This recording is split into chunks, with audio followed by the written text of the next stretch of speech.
Hello everyone, welcome to my YouTube channel. मैं आई हुई हूँ जापान, रिसेंटली मूव हुई हूँ तो जापान एक्सप्लोर कर रहे हैं। अभी मैं यहाँ एक होटल में स्टे कर रही हूँ योकोहामा में। तो योकोहामा के पास ही इनका एक पार्क है, योकोहामा स्टेडियम है।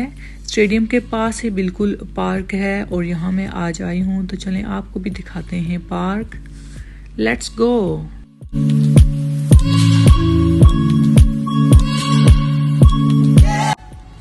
अच्छा जी, तो ये बिगनर गाइड भी होने वाले जो फर्स्ट टाइम जापान आए हैं उनके लिए। और क्योंकि मेरा भी फर्स्ट टाइम ही है जापान में, मैं आई हूँ। इससे पहले मैं थाईलैंड 2 साल रह चुकी हूँ। तो जापान में ज़रा जो मुझे डिफ़िकल्टीज फेस करना पड़ी उसके बारे में आपसे डिस्कस करूँगी।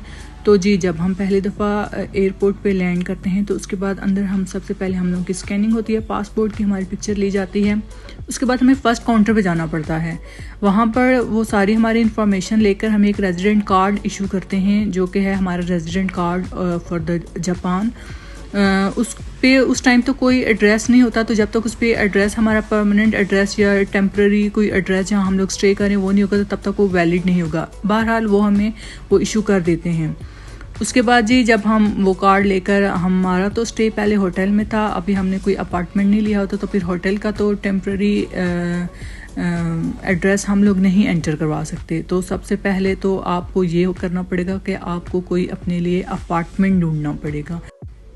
क्योंकि किसी भी कंट्री में जाओ तो सबसे पहले होता है हमें सिम कार्ड, हमारे लिए बहुत ज़रूरी होता है। तो यहाँ पे सिम कार्ड और बैंक अकाउंट, तो यहाँ पर ये इशू है सबसे पहला कि आपको बैंक अकाउंट और सिम कार्ड लेने के लिए आपके पास एड्रेस होना चाहिए रेजिडेंट कार्ड पे, चाहे वो परमानेंट हो या वो टेम्प्रेरी भी हो। तो हमारे पास तो नहीं था कोई अभी एड्रेस, तो हमारी सबसे पहली हंटिंग थी अपार्टमेंट की।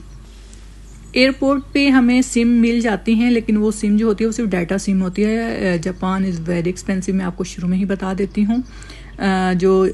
जब हमें जो सिम मिली थी यहाँ पर एयरपोर्ट पे, वो डाटा सिम सिर्फ हम लोगों ने एक ही ली थी और वो हमें 6000 येन के अराउंड मिली थी। तो इनकी स्टार्टिंग प्राइसेस ही इतनी हैं। अपार्टमेंट के लिए आप लोग फेसबुक पे जो उनके मार्केट प्लेस है वहाँ पर सर्च कर सकते हैं जिस एरिया में आप लोग लेना चाहते हैं। तो काफ़ी ज़्यादा एजेंट होते हैं, ज़्यादा वियतनामी यहाँ पे एजेंट काम करते हैं। तो उनसे आप फेसबुक के ज़रिए कांटेक्ट करके तो जो आपको अपार्टमेंट पसंद है वो देख सकते हैं। जापान में बहुत ट्रेंड है शेयर्ड अपार्टमेंट्स का। मतलब अपार्टमेंट होता है, उसमें डिफरेंट रूम्स होते हैं और कुछ कॉमन एरियाज होते हैं जैसे किचन और वॉशरूम वगैरह। तो मुझे तो बहुत इशू था इससे कि मैं तो नहीं शेयर्ड अपार्टमेंट में जा सकती, तो इसलिए हमें अपना अलग से अपार्टमेंट ढूंढना पड़ा। अगर आप लोग इजी हो किसी भी शेयर्ड अपार्टमेंट में शिफ्ट होने के लिए, then go for it, that will be more cheaper option होगी। उसके बाद जब अपार्टमेंट ढूंढ लिया तो वो एड्रेस आपको अपने रेजिडेंट कार्ड पे रजिस्टर करवाना होगा, क्योंकि resident card without any temporary और परमानेंट एड्रेस वो वैलिड नहीं होता। तो उसके लिए जिस सिटी में आपने अपार्टमेंट लिया है, हर सिटी का यहाँ पे डिफरेंट सिटी हॉल्स हैं, तो वो आपको सिटी हॉल में जाना पड़ेगा। एक और बात, यहाँ पे लैंग्वेज बैरियर बहुत ज़्यादा है। थाईलैंड में फिर भी इंग्लिश बोलते थे लोग, कम बोलते थे बट बोलते थे। ऑफिशियल किसी काम के लिए जाओ तो यहाँ पर इंग्लिश ना होने के बराबर है। जो सिटी हॉल में लोग बैठे होंगे वो सब जापानीज़ होंगे, वो एक कोई इक्का दुक्का होगा जो इंग्लिश बोलेगा। तो आपको देखना है कि आप जिससे इजीली बात कर सकें।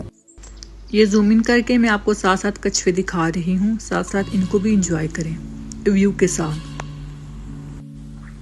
सिटी हॉल में एड्रेस उसी टाइम वो प्रिंट करके रेजिडेंट कार्ड की बैक साइड पे आपको वापस दे देते हैं।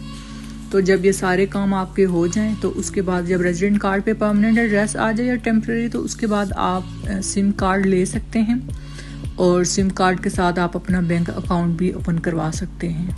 अच्छा, जापान गवर्नमेंट की तरफ से इनके यूआर हाउसेस की भी फैसिलिटी है, जो कि जापान गवर्नमेंट की तरफ से हाउसेस हैं, इनको भी ये लोग रेंट पे देते हैं और बहुत सारे फॉरेनर्स इन यूआर हाउसेस में रहते हैं। इवन इनके लोकल लोग भी काफ़ी यूआर हाउसेस में ही रहते हैं। अच्छी फैसिलिटी के साथ ये तैयार किए होते हैं, वेल मेंटेन्ड होते हैं और आप इजीली इनमें मूव कर सकते हैं। कॉन्ट्रैक्ट के 1 हफ्ते के बाद यहाँ मूव होना होता है और शुरू में 2 इंस्टॉलमेंट देनी होती है। इंस्टॉलमेंट तो नहीं, 2 पेमेंट्स आपको जो रेंट की होती है वो देनी पड़ती है। वो जब आप 1 साल के बाद ये योर हाउस छोड़ते हैं तो आपको रिटर्न हो जाती है। और ये भी कर सकते हैं आपके कोई और योर हाउस किसी और लोकेशन पे अगर आपको पसंद आया है तो उसी अमाउंट में आप वहाँ पे भी मूव हो सकते हैं। फिर आपको दोबारा ये जो 2 पहली पेमेंट होती हैं फिर करने की ज़रूरत नहीं होती।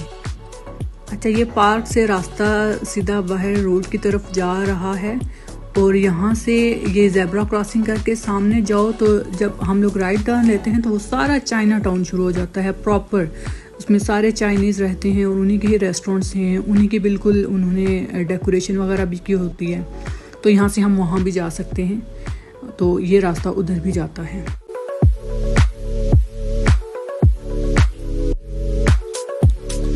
अच्छा, जो यूआर हाउसेज हैं ये फर्निश नहीं होते, बिल्कुल एम्प्टी होते हैं। यहाँ पे सारा सामान फिर लेना पड़ता है और यहाँ पे सेकंड हैंड जो चीज़ें हैं वो काफ़ी उनका ट्रेंड है। हर बंदा जो शिफ्ट होता है वो फिर सेकंड हैंड चीज़ें ही लेता है। फ्रिज हो गया, वॉशिंग मशीन, स्टोव वगैरह, जो भी आपकी ज़रूरत की चीज़ है घर में रखने के लिए सामान वगैरह, उसके लिए भी आप फेसबुक के मार्केट प्लेस से वहाँ से भी आप ले सकते हैं। कुछ लोग मूव आउट सेल कर रहे होते हैं, वो भी आप लोग ले सकते हैं। तो इट डिपेंड्स कि आपको नया चाहिए या नहीं। यहाँ पे बहुत ज़्यादा एक्सपेंसिव है सब कुछ। यहाँ पे तो इवन कपड़ों के भी बहुत सारी सेकंड हैंड शॉप्स हैं, हार्ड ऑफ भी है यहाँ पे शॉप, और उसके अलावा सेकंड स्ट्रीट के नाम से भी हैं। और काफ़ी जगह जब आप मूव इन होते हैं तो आपको काफ़ी जगह मिल जाती हैं, तो सामान वगैरह की टेंशन नहीं होती, वो बंदा मंगवा लेता है।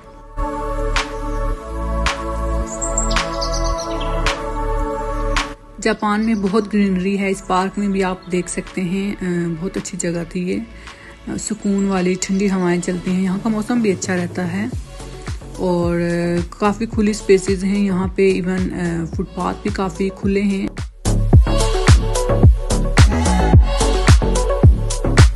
अच्छा, मैं ज़्यादा कंपैरिजन थाईलैंड के साथ ही करूँगी क्योंकि मेरा वहीं का एक्सपीरियंस है। तो वहाँ फुटपाथ इतने खुले नहीं होते थे, यहाँ काफ़ी स्पेस है वॉक के लिए, अच्छी जगह है खुली।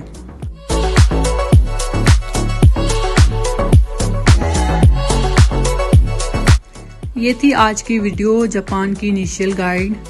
मैं मज़ीद भी वीडियोस बनाती रहूँगी, बाकी और क्या डिफ़िकल्टीज़ होती हैं, और जापान की अच्छी अच्छी जगह भी ज़रूर एक्सप्लोर करूँगी और वीडियोस भी बनाती रहूँगी।